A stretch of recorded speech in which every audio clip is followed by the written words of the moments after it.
There we are. Here we are. Hello, hello, hello. Oh, that is the famous couch that you sit on with all of your videos too, huh? Yes, it's a chair. It's a chair. It's a chair, yes. And it's the chair that the pastor that ignored my domestic abuse gave me and my husband as like a wedding present. And it's the chair that my dad rescued from my ex-husband's house. And so It's every time I make a TikTok in this chair talking about those things, I'm just like, yeah. it is your throne. It is my throne. So Hey everybody. Here is Through Trauma Eyes, Carissa, TikTok creator. yes. I invite you to go ahead and follow her right away. She has a lot of content that addresses domestic violence, the recovery for survivors, as well as some ideas of re-envisioning yourself and thriving. She focuses mostly, well, she spends some time talking about it from a very religious and spiritual aspect, often citing scripture to one aspect, address toxic masculinity. One aspect, address toxic masculinity. Often citing scripture to one aspect, address toxic masculinity and the patriarchy, while also using scripture to encourage people to be independent and for feminist cause. Is that accurate? That was awesome. that was great. I'm just making videos and you just made it sound so good.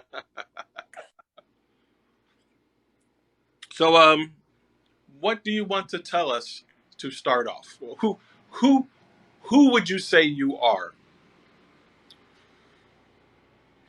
Oh. So the other day, I was talking with some friends, and little known fact, when I was stationed in South Dakota, I played WoW, World of Warcraft. And when I said my class, my friends were like, I'm not even surprised. And so that's how I think of myself. At this point, I'm pretty sure I am both warrior and priestess. that fits. That fits. I definitely want to get into um, I want to say your avatar, but I don't think she's really an avatar. I'm not exactly too sure what role model, one of your inspirations. Yes. I want to talk about. I want to talk about the warrior princess herself, but Yes. not at first. We can save that later. So you were in the military. Yes. Elucidate if I you was want in to. the Air Force. I was in the Air Force from 2009 to 2014. Yeah. Part of the Airman Creed that I still have memorized very much is I'm an airman, I'm a warrior.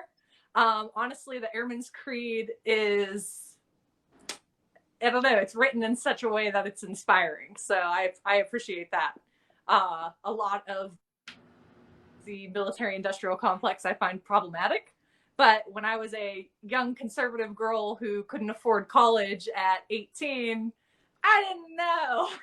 So, now I know a lot more. I spent my years in service were I was stationed in South Dakota, Ellsworth Air Force Base for the first The way you just two and said a that, half your years. accent, I heard South Dakota. I heard that in there, right there. Oh, sorry, that's my Pittsburgh coming through. And then I was at Whiteman Air Force Base, Missouri, for the last 2 years. And I always say my experience in the Air Force, when it was good, it was great. When it was bad, it was awful. There was no in between. Mm. So Yes. What is your experience participating in building, or like were you always participant in a church, or were you actually like a contributor, an actor in the church, like a deacon role or something like that? So in the churches I attended, there was no women in leadership. What was I that never again? would have What, even. one more time? In the churches I attended, there were no women in leadership. You know, go right ahead. I just wanted to really just that. Go ahead. Yes. So, but I have a tendency, whatever group I join, to want to change things and make things better. And I don't think of it like, I didn't until this like last fiasco with my ex-husband's church. I never thought like, I'm coming in here to speak truth to power, rah, rah, rah. I'm just like, you know what would make this better if we did this? Like, and you know, I was reading the scriptures and I was reading Oliver Wilde and C.S. Lewis, and you know they said this, and I'm really in line with that. And they're like, well, you know, we don't do C.S. Lewis here, you know. And so it was kind of interesting as I look back. I'm like, wow, I was pushing and I didn't realize it, you know. And so I was always put into like women's ministry stuff. And the thing is that before I fled my husband, I was very involved in any women thing that I could get involved in. I was trying to get the elder women with the my age women to get together and have Bible studies and like dig deep and talk about like difficult things.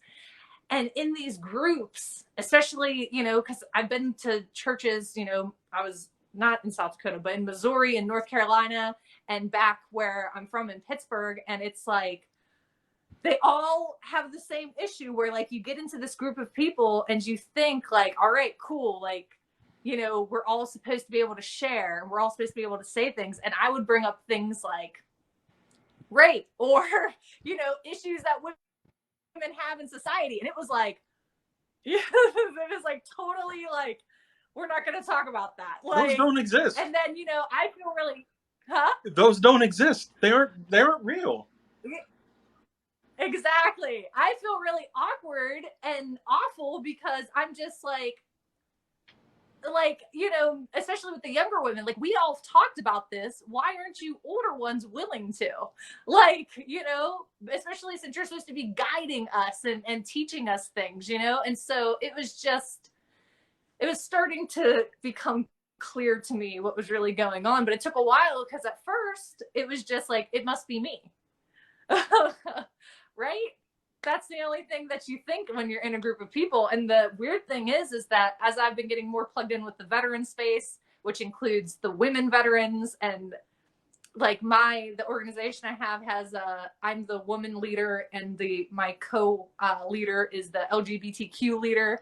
And like as I'm talking to different people, it started in college, like I have way more in common with you than I ever did with the people in churches, you know? And I just think I don't know, that's something that I think that people that are in churches and the more conservative mindset are really afraid of, because if they really were themselves and they got to know these people that they claim they disliked, they would realize, oh, I get along better with you than my church folks. And that's what I've come to realize. Would you categorize your relationship with the church as disillusioned, or would you revolutionary, or a splinter, or what? Oh, I mean, at this point, like, I feel like it's all kind of related to my heartbreak, right? Like, I knew purity culture was bad, but I didn't even know what to call it, right? After my military sexual trauma. Like, that was the first dawning of, like, oh, it doesn't matter how you dress. Like, this happens to everybody, right? And so, like, that was my first dawning with that. And then, you know, there was still some mindset of, like, feeling like I was tainted, right? And that it would be difficult for a good godly man to want me, right? And things of that nature. So I had already started, I guess, for my own like mental safety, probably when I was digging into the scriptures and reading them daily, like I wasn't faking this, I was looking for those answers. Like, does God still love me? You know, am I still worthy? And I did find those things in the Bible. So I can't, you know what I mean? I can't totally like go all like, I hate it and it's totally was created for an evil purpose. Like, I think that, and I used to say this in college, like, look at what someone highlights in the Bible. Are they highlighting the verses like the Lord is near to the brokenhearted and comforts those of a contrite spirit? Or are they highlighting like all this weird stuff in Leviticus about like who we're sleeping with and what we're eating and things like that, Right, right? right.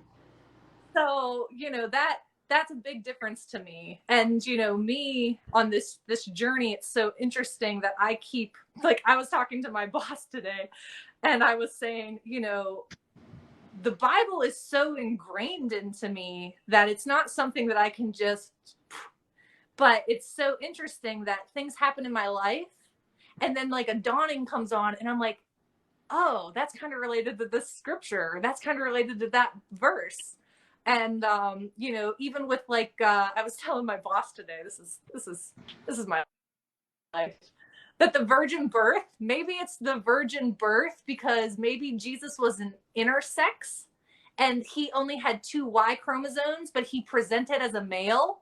And so the way to explain that would be that he doesn't have another Y chromosome. You know what I mean? And so that would be like a poetic way of saying that. So I don't know. You know, this is my mind. I can tell you this, when I was sitting in churches after my sociology degree and they were talking about the wicked world system, I'm sitting there in the super conservative, cis straight white man church and thinking to myself, they're talking about the patriarchy. They were, but nobody else in that congregation thought that. But it's okay because in my sociology degree, when they were talking about Karl Marx, I'm like, that's what Jesus was teaching. And else that. So So it's just weird. Um, no matter where I'm at, I'm always thinking something very different from the rest of the crowd. I was going to ask, because you identified yourself as conservative back in the day. Did you have a sudden Yes. break, or was it a? What do you describe yourself as now? What was that journey? What was the moment for you, if you have one? It's been a long journey. There's no moment exactly. It was the military sexual trauma making like, because that trauma, like the trauma I've gone through with the domestic violence was almost easier because I knew what it was. I knew that this was trauma because I had researched it enough. Back then at 19, I didn't know what it was. I didn't know that I wasn't sleeping and that I was crying all the time and, you know, all of these, you know, bad symptoms. Um, I didn't know. Like, um, so it's like going through trauma a second time was like, oh, I know what this is. It's okay. This is normal. This lines up with the literature. What a weird but true statement. Continue. Yeah. So so it started with that. And I realized that the conservatives were wrong, and I stuck to my guns about women and how they dressed. And I tried so many different ways, especially within the church, to explain that. Because I still dressed pretty modestly, and I agreed with the women who were dressing modestly and stuff. But I would still always push, like, you know, it's not their fault. And the women in churches usually agreed, like, oh yeah, you know. But so it started there, I think. Although there was probably in my past, like I was always really, when I was a kid, into animal rights and stuff, like really different from my conservative parents. And they were always like a little bit weirded out by it, I think. But like, so the trauma. So then from that, I was still very conservative. I can remember at my second base, you know, being very conservative still, but there was probably some cognitive dissonance already starting. Then I got my degree in sociology and I realized that's like the most liberal college degree you can get. But I've said this before and I mean it with everything that I have in me. I've gotten more answers from sociology than I ever did from religion. You know, not and I don't mean that from like, it doesn't mean that I've gotten more answers from sociology than I have from a spiritual sense, because to me, while I was in those classes, I felt like I was moving towards my purpose and that, you know, it was right. So so that started some more separation. I came back to my hometown, my parents, all that stuff, and I thought I had fire to give the people to enlighten them, right? So after these church services, I would start talking about sociology and about how things lined up. And again, in the sermons, I don't know if it's I hear what I want to hear. I don't know, because they're like preaching fire and brimstone. But I guess what happens is they say a verse and I start looking up what they're saying, and then I'm writing notes of my own thoughts, and then I tune back into what they're saying and pick up here and there, you know? So I just was getting a totally different message. But it was interesting because afterwards, when I was talking to the women, there was always a gathering, and they were always really interested in what I had to say, and I had no idea that was a threat to the power. Oh, No right. idea. That's a yeah. I can imagine that. So it sounds like something in you hasn't. You know how people talk about followers and leaders, and then there's these Yeah. rebels that are just independent and they just do their own thing. It sounds like you were born to lead, and the trauma and the experiences that you had demonstrated this to you. Is am I understanding that right? Yes. Yeah, because I've always had, I guess I still struggle with it some, but like I just, you know, when I was younger, I just always thought I was like a weirdo and I didn't fit in. You know, I was I was in high school and I wouldn't have known about the patriarchy and understanding, you know, the sociological context and things like that. But I was trying to explain to people in my uneducated limited language, like, how we dress and what we look like doesn't matter. It's supposed to be who we are on the inside, which doesn't fly with like 16-year-old girls, just so you know. You know, and so I was already on that, and that's why I think when I was studying sociology, it was amazing to me, because I'm like, I was saying this. I thought this, and they just gave me words to use to describe what I was already thinking. And it's kind of funny because that keeps happening to me in life, where I don't realize who I'm signaling until people start coming towards me. Like when I was in the military, I would talk about how like family's not who you're related to. Family is like who loves you, you know. And I talked about like the proverb, it's not blood is thicker than water, how we've butchered it in this culture. It's supposed to be the water from my mother's womb or the blood that I shed with my brethren are closer to me than the water that I shared with the siblings of my mother's womb. And so I would say that like when it came to like the people that I bonded with in the military, and as I'm saying these things, I didn't realize, but again, I'm signaling unintentionally because I'm just writing these passionate prose on social media, things like that. And the people who are liking them and gravitating towards them are the people who are like mixed families, which I was always taught was like, you know, that's not what God wants. He wants a nuclear family. And so, you know, it was like little by little this dawning of, oh, Yeah, you got these little I'm things that you've always had as principles that didn't quite line up to conservative ideals, modern conservative ideas, and and eventually you had a reflection of those things. yeah. And the thing is that like it was a lot of cognitive dissonance. You know, I'm writing these things, I'm thinking them, I'm coming up with these opinions and whatnot. And yeah, I had no idea who I was lining up with. And now, as I'm exploring these alternative spiritualities, you know, reading, especially from like a divine feminine aspect, it's so funny. I've always said, like, I don't think women need to have children. Like, I think that we have a desire to birth something, to manifest something, and that women, because we're in such a physical society, you know, overly sexualized, like everything's very physical, that women try to achieve that by giving birth, but that we can birth other things. And I'm reading in this little witchy book the other night, and that's exactly, this woman's like, my children are my books, and I'm like, dang it. There you What go. have I been doing the last 10 years? There you go. So so let's move on. Talk a little bit about some of your religious views. Oh, sorry. Hey, everybody. I'm currently interviewing Through Trauma Eyes. She's a TikToker creator who has a whole plethora of discussions regarding domestic abuse, recovery, and inclusiveness, and all the rest of that stuff. So you should check her out. If you should just go ahead and follow her now. She's a great content creator. And just wanted to, oh, and Carissa. So when it comes to, let me rewind there. First off, congratulations on your new job. Oh, thank you. Congratulations on your recent formal liberation. Yes, thank you.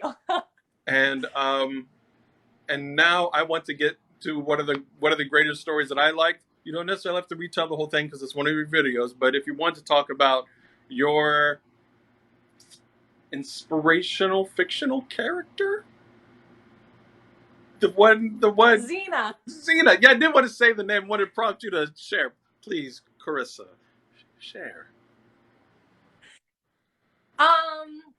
Xena, my gosh. That's another one where I'm signaling people and I don't realize it, right? I had no idea that for a long time that like Xena was gonna signal LGBTQ, right? But I loved that show. So when I was, oh gosh, I mean, Oh, Xena came I do out need in like 1990. I do need to interrupt real quick. Yes. There may be some people in the audience who have no idea who Xena is. It's an older reference, and we have some international folks. Yes. So, if you would please elucidate a moment while you're telling the story, make sure that you tell that part. Oh, sure. I mean, I could recite the, the opening credits, but I won't do that. Xena is a warrior princess from she's a made up character trying to be a modern form, a woman form of Hercules. And I think very true to like a yin yang or an idea of the feminine and masculine. Hercules is like a Superman type where he's like very perfect, like good old boy that like never did anything wrong. And Xena, like at the beginning of the show, and I've been rewatching it. I'm on season 6. Her first episode, and she says it throughout the show, and it never hit me. The first episode, and she references it all the time throughout the show. She meets Gabrielle, who is her soulmate. And at first, it doesn't start off like that. She's kind of like an annoying kid that's following her, but then they become like equal warriors, equal partners, and it's beautiful. But she is she's an ancient Greek setting, and when she meets Gabrielle, she says, she says, I was about to give up. And I realized in that first episode, she was suicidal. I didn't realize that as a child, of course, and even when I was younger, but like because of all the things I've been through, I'm really picking up on, the depth of the story. And throughout the series, she's like, I thought about giving up, and that's when you came into my life. And I'm just like, dang, that's amazing. Right? I don't know. It just gives her more depth of character. So I've always loved Xena. I've always related to Xena because I've always loved redeemable characters, right? I mean, a huge part of Christianity is supposed to be redemption. And you're supposed to believe that anybody can be redeemed. Well, the thing is the church does not actually believe that. Like, that's not how I was actually raised, was that anybody can be redeemed, right? But I was always just gravitated towards that. And Xena, like, the love she has for Gabrielle and the way that like she's fighting for the greater good, but then there's times where she goes against the greater good for her friend. Her friend's supposed to be executed, her lover, her soulmate by the end, is supposed to be executed, and she's just like, screw it, I don't care if the Romans win anymore, I'm saving my friend. And I think that that is so true to what I've been seeking, and what I like have always believed. And it's so funny because it's another one of those things where I never had words for it until I was in my master's program, and they were talking about teleological and ontological Those are morality. that I've seen the word to logical, but yeah, I've never had to say Yes, it out loud. exactly. So one of them is that a god is in charge. If you follow authority, you're moral. It doesn't matter what the outcome is. If you're following authority, you're moral, and that's how our society runs, and that's how the church teaches, and that's that. The other one is that it's like more humanitarian, and like, what's produced is what is moral. What comes of this is what makes it moral or not. And I actually, it was a Christian divorced woman podcast, and I love that episode. I think I made a video where I recommended it. And it's this man she's interviewing who says, like, in the garden, whenever the Adam and Eve's eyes were open to good and evil, the tree of the knowledge of good and evil, he's like, that's when religion entered the world. And I'm like, what? And it's like sticking to something, sticking to something regardless of what it does to other people is wrong. And I think that that can be really difficult, especially in our society with everything being really polarized, because we do have these like very strong ideas of right and wrong. And we are trying to protect ourselves because we don't want to be hurt. And so we start thinking like, oh well, in every situation this is the reaction that we have to have. And whenever we get religious with it and we have a by the book answer, like, we're not actually interacting with another human, not actually having the connection. And I would even argue you can't love somebody if you don't have that kind of connection with them. And so the thing that I'm learning both in my job and now with my female veteran organization is like, I'm very focused on abuse, right? And looking at abuse and seeing it. Well, with the type of work that I'm doing, there are a lot of people who have mental health issues, which would be mental health crises can come up. And so, I have to think about a situation, and the way that I see it now is that the same actions that an abuser could use could be the same actions a person who's having a mental health crisis is having. The difference is the person that's having a mental health crisis doesn't care who's around them, doesn't care what's going on. Like, they're not aware of the effect they're having on other people. That's why it's a mental health crisis. The abuser is purposefully inciting fear inside of you. And that's the difference, right? And so I don't know how I'm going to act. I don't know how I'm going to react with everything I've been through when I come across that person. But I hope that, if I keep researching and thinking about this, that I'll be able to discern the difference. And I think that that's actually, what we need to do as people, not have a by the book answer One category. one of the interesting things that I discovered while in recovery, group therapy, and all the rest of that stuff for me was that Mm-hmm. the the more I was stronger, more distant from the trauma, and integrating myself, the pieces back together, was I was more open to dealing with people who had similar but not exact experiences. By that I mean, Mm-hmm. like when it's kind of like when someone says that they might be a drug addict, and Right. therefore they can't relate to someone who has a food problem, an eating disorder. And then if they go along that journey long enough, they will find out that what they have in common is more important. But when they both are beginning in their journey, at least for me, you can't really cross that line because really you've got to deal with that one thing. And so Right. that's been an experience that I have had. And it sounds like you're talking a bit about that because now you're getting into this spot where you're helping others and you're like your experience in recovery through the trauma and the divorce and all the rest of that stuff has it may empower you to deal with those kind of things where you've got that, this it's coming from another source instead of that. Right. um so that and that um what of all the things in the entire world that you would like the world Mm-hmm. to know, if you had 15 seconds to have everybody's ear, did what would you tell them?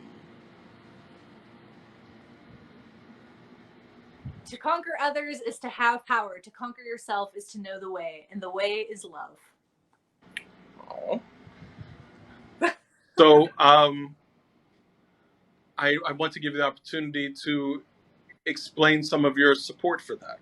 So what do you? I know what you. I know what you mean because I'm smart. But no, but please tell us anyway. What explain that some. Okay. I mean, so these ideas that I have, right? These answers that I find, they come from a variety of sources, I suppose. So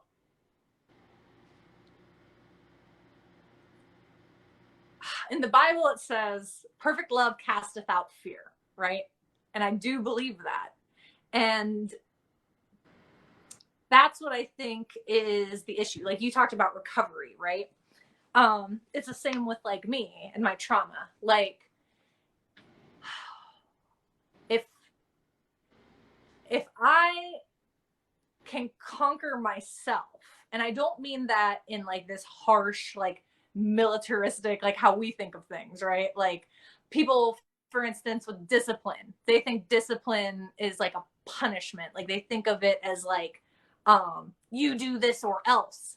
I think of discipline as discipleship. And so when I say I'm disciplining myself, I'm discipling myself. I'm telling myself the things that I've needed somebody else to tell me, you know? And so and creating I can't think of the acronym, but it's called a dumb goal.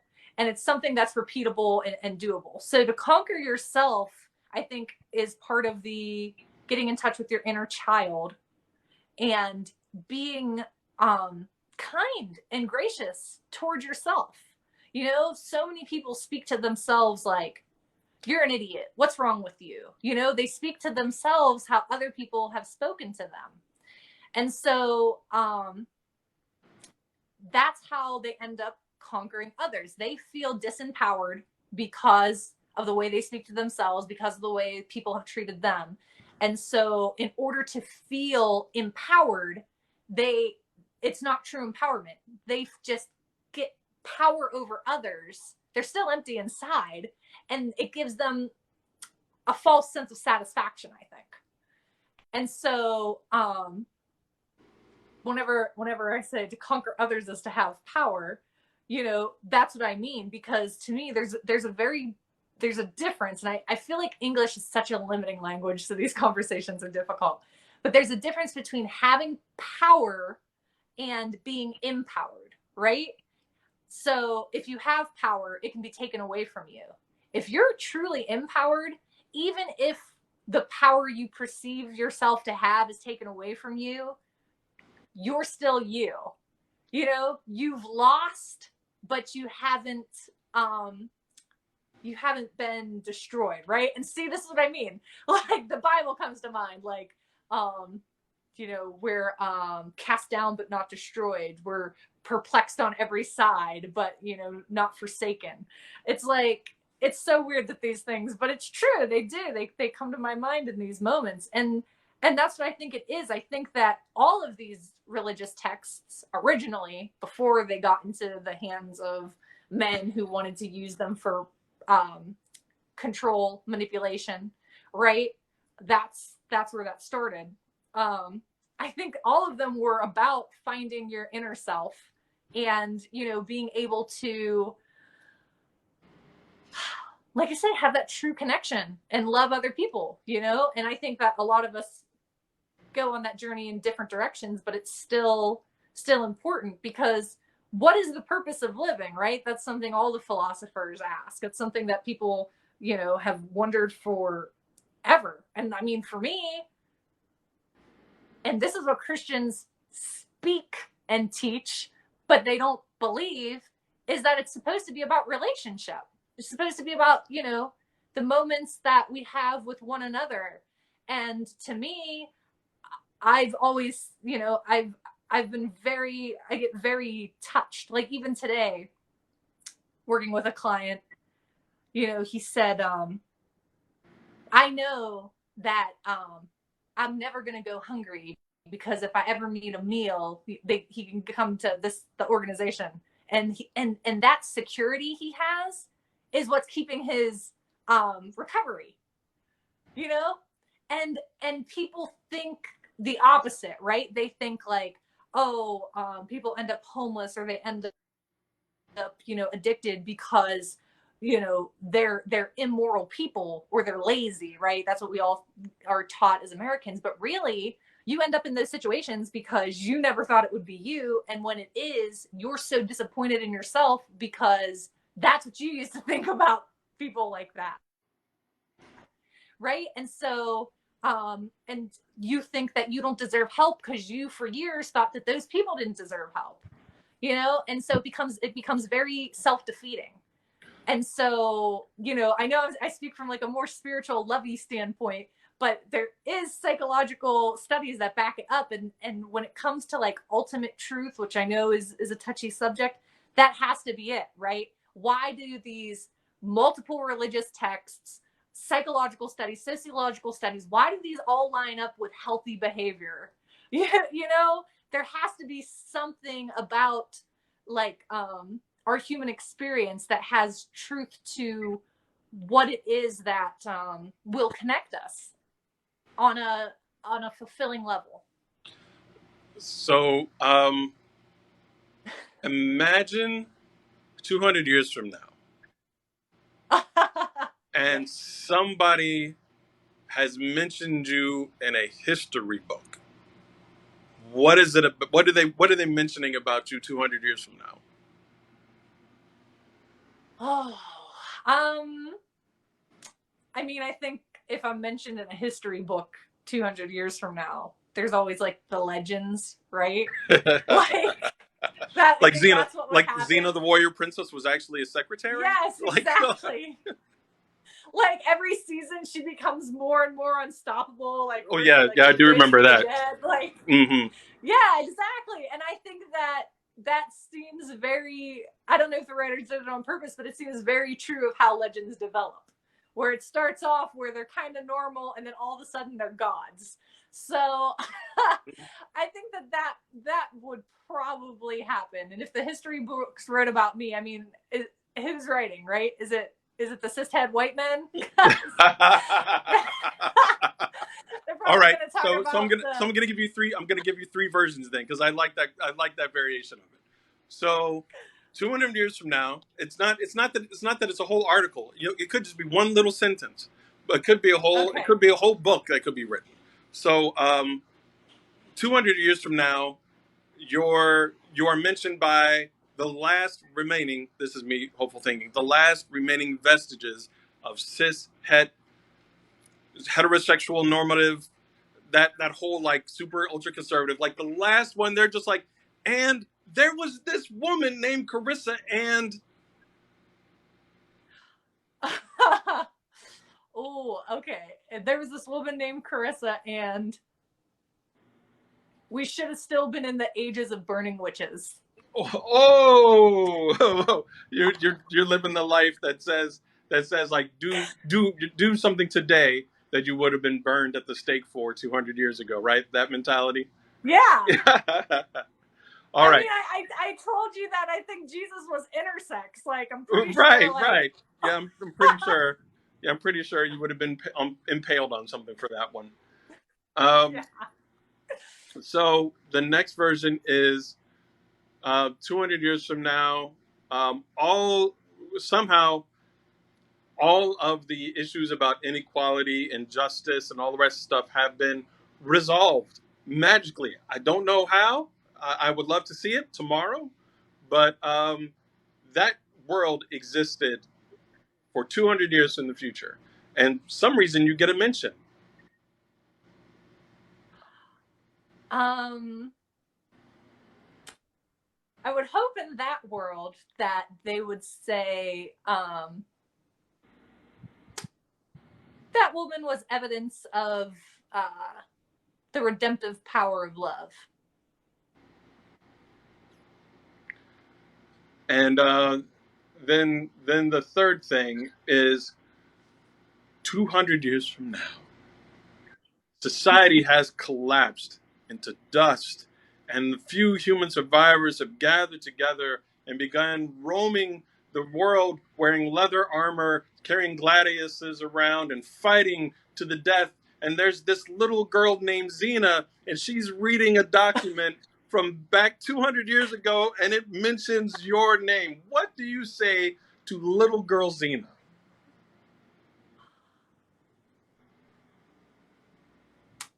Um, if it mentions my name, I would hope that little girl Xena gets the message that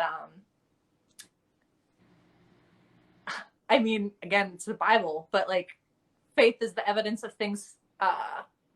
Faith is the evidence of things hoped for, the substance of things hoped for, and the evidence of things unseen.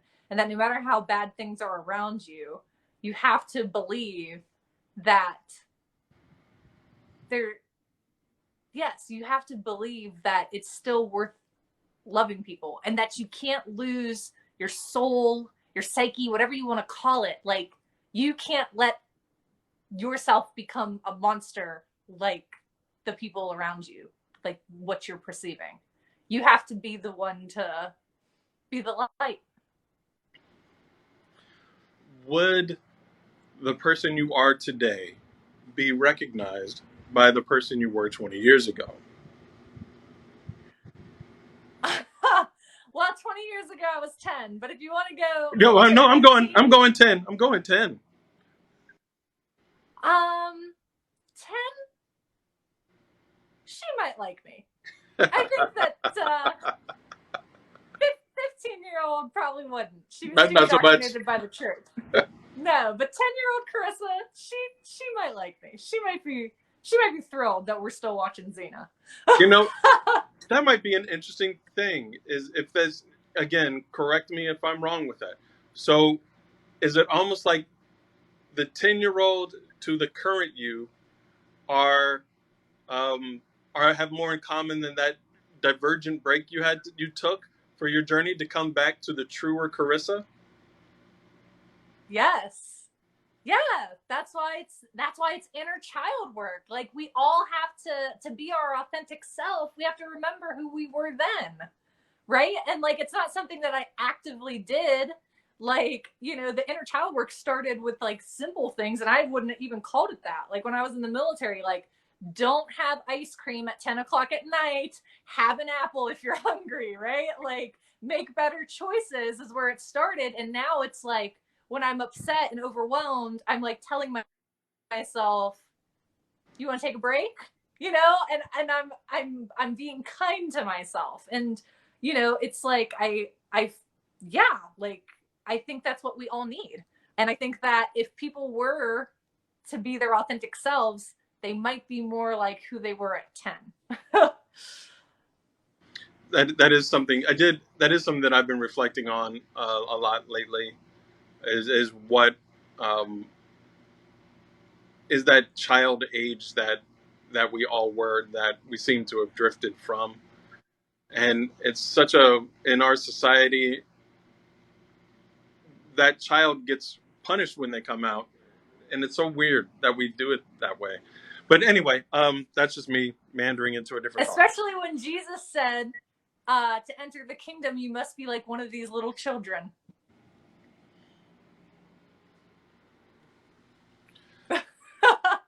It's a oh so I just want to spend a moment or so, Mm-hmm. if you feel comfortable doing so, Mm-hmm. diagnosing your specific journey into the realization of how unhealthy how your relationship was unhealthy, and then the moment the moment or moments where you broke, where you said this is where it's got to be something different.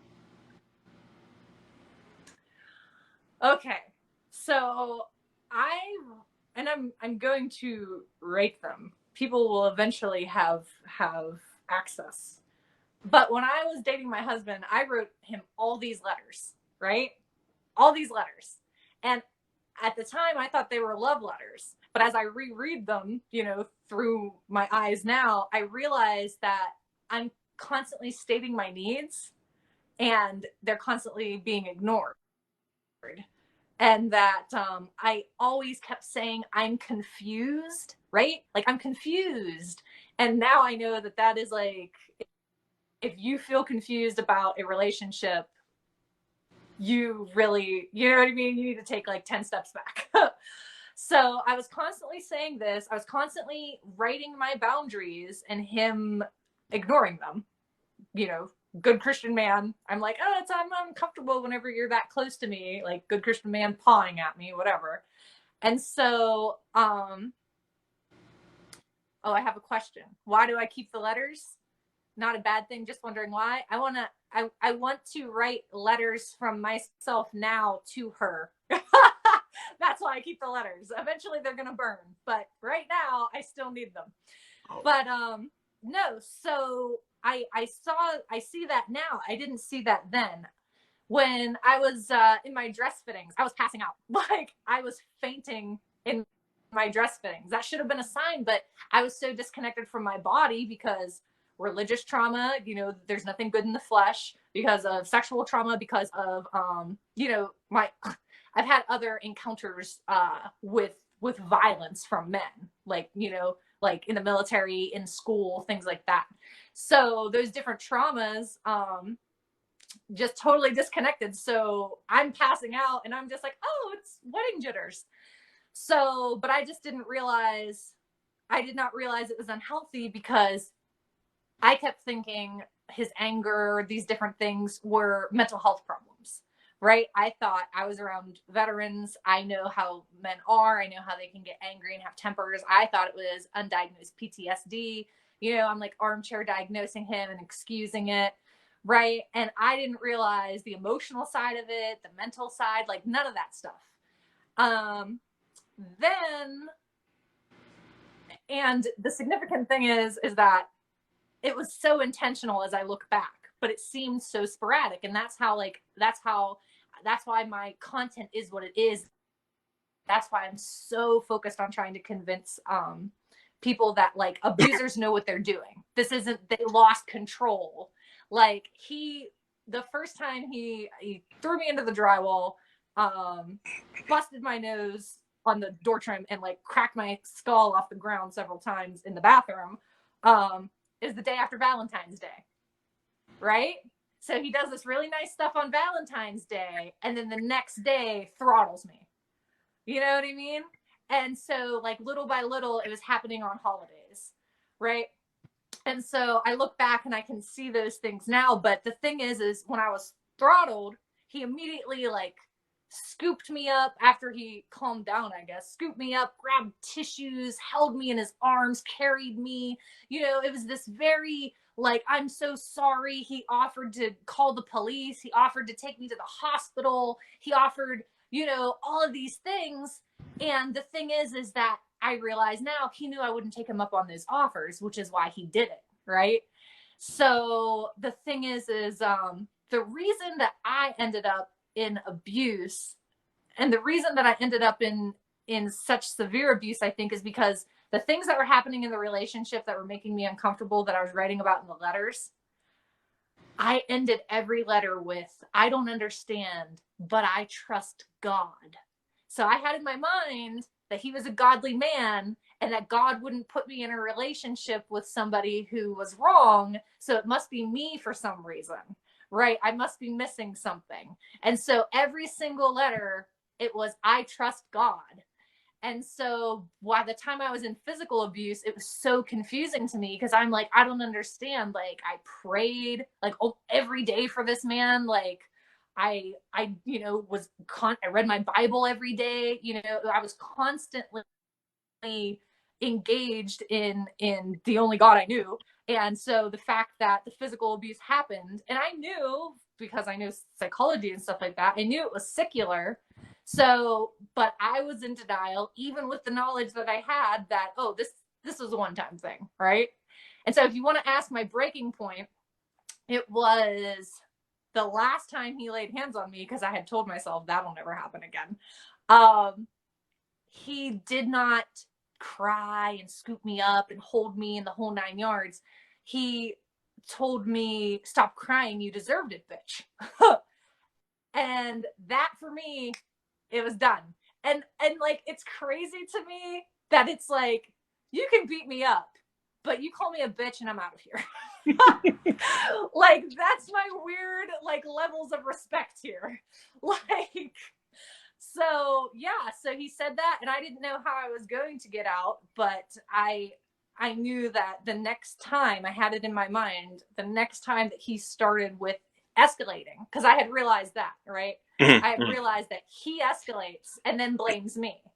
So what had happened, the few times he tried to escalate, I just went totally monotone, and that was working.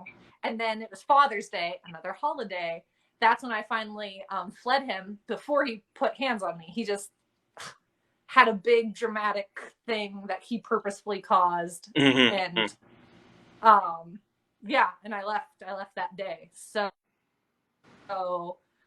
I definitely understand women who feel like they can't leave an abusive situation, because when you're in it, it can be really confusing. And when you add that God piece,